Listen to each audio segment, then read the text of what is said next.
Let me start by saying something that may feel a little bit uncomfortable, but it really needs to be said out loud.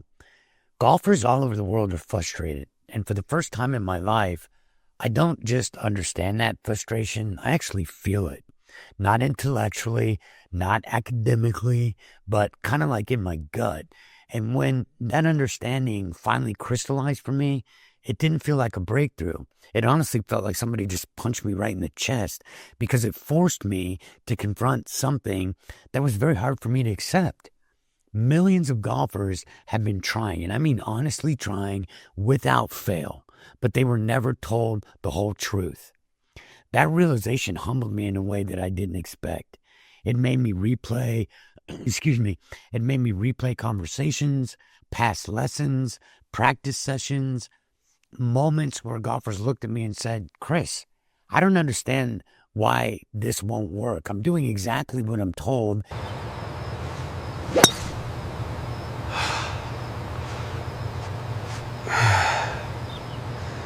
And I feel like I'm broken because I have no idea why I'm not able to do this.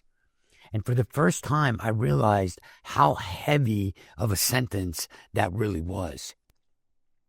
Because here's what I finally saw clearly. Almost everyone, instructors, systems, even well-meaning advice has been wrong at one point or another. Not maliciously, not intentionally, but fundamentally just wrong. Okay? For decades, golfers have been taught to chase positions, checkpoint after checkpoint, frame by frame, freeze the swing here, pause it there, what the industry often calls the 10 positions of the golf swing.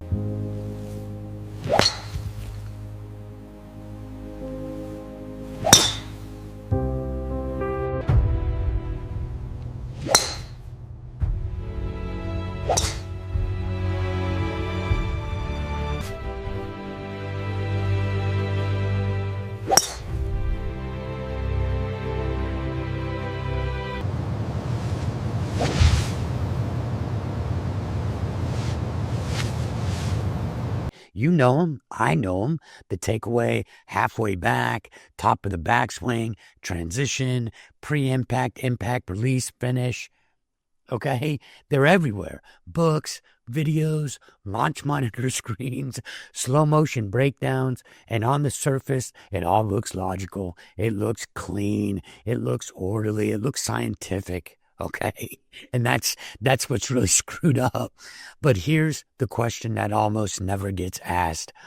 What does the human body actually have to do to get into those positions? Not what it should look like and not what it needs to resemble, but what it has to endure. Okay? Because here's the truth. And this is where everything changes. Every movement pattern you choose, that's the key word, in the golf swing produces a specific anatomical response. Not a belief, not a preference, not a teaching style, but a true response. That response happens automatically, before thought, before intention, before correction. And once that response is created, the body reorganizes around it. Some movement options become easier, others become more costly, some patterns feel repeatable, others demand perfect timing just to survive. Okay?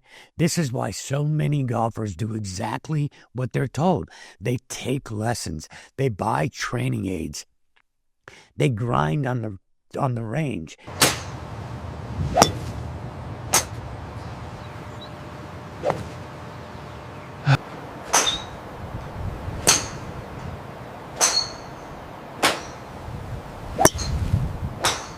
They do everything that they're told. They do it exactly how they're being told. And they ask themselves, does this really work? And yet they find themselves stuck doing the same thing over and over again and not getting the results. It's not because they're doing something wrong. It is because the pattern that they are making is causing an anatomical response that they can't change. They are not lazy. They are not unathletic. They are not uncoachable. They are simply living inside an anatomical response of the movement pattern they were taught. And this is the problem. Think about that. If a golfer adapts a movement pattern early in the swing, one that organizes the joints, the muscles, the nervous system in a certain way that organizes quietly, that it dictates what comes next. Not consciously, not biologically.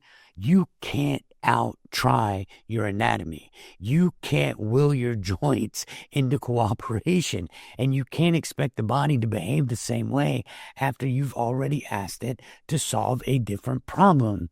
This is where frustration is born, because instruction often tries to fix things later without examining what happened earlier. We chase symptoms, we chase positions, we chase what the swing looks like instead of how the body is organizing itself to produce it. And the golfer feels it. They feel it when the swing only works on the range. They feel it when the timing disappears under pressure. They feel it when the body gets tight instead of free. They feel it when the swing falls apart right when it matters the most, right? Okay, guys, this is why metaphors often fail. Skip a rock, throw a ball, swing like a baseball bat. Some of these ideas feel athletic. They feel powerful. They actually feel intuitive. But feel does not guarantee anatomical compatibility. A movement can feel strong while quietly placing the body into a costly organizational state. Okay? And here's the part golfers rarely hear. When a swing is built on movement patterns that create high anatomical cost, the body will always protect itself, sometimes with tension, sometimes with timing manipulations, sometimes with pain.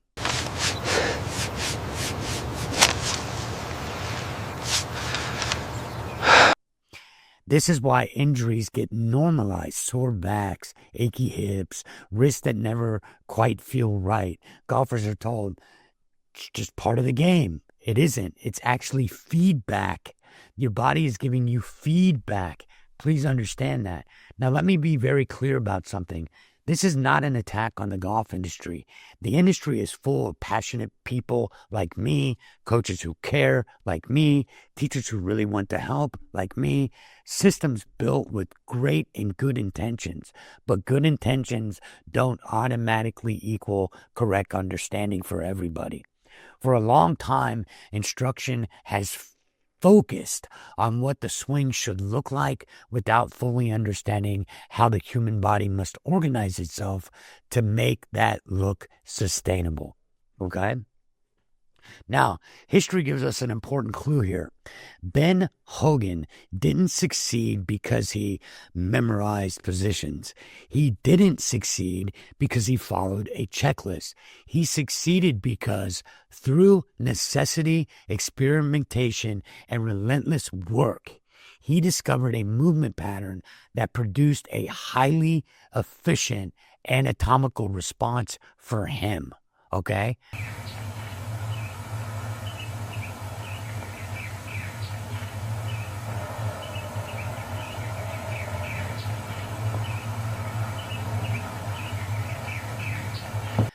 What the world saw after he figured that out was the result. What the world tried to copy was the appearance. And what was rarely understood was the underlying movement decision that made those positions possible without strain to him. Okay? This is why position-based instruction struggles tremendously under pressure. Two golfers can arrive at the same position, the same angle, the same frames, the same screenshots, but one arrives there through efficiency and the other arrives there through compensation. From the outside, they both look identical, but from the inside, they are experiencing two entirely different swings. Okay? And this is the realization that finally hit me hard. The frustration golfers feel is not because they lack talent. It's not because of their lack of discipline. It's not because they don't want it badly enough. Let me tell you, they do. I do. All of us as players, we want to be better. It's not because, oh, I just think I need to be better. It is a true desire to improve because it is a kick-ass game. And it is awesome. And we all want to be better at it, and we all enjoy it. But we want to be better. All right? So remember, like I said, it's not because they don't want it badly enough. It's because the movement patterns they were given produced anatomical responses that made consistency far harder than it ever needs to be or needed to be. That isn't their fault. Okay? When you truly understand this, everything changes, especially from an instructional side. Practice changes. Our instruction as coaches changes. Expectations change. Golf stops feeling like a consistent fight against your own body and starts becoming a process of choosing movement patterns that work with your body's human anatomy instead of against it. Okay? And this is why this movement matters.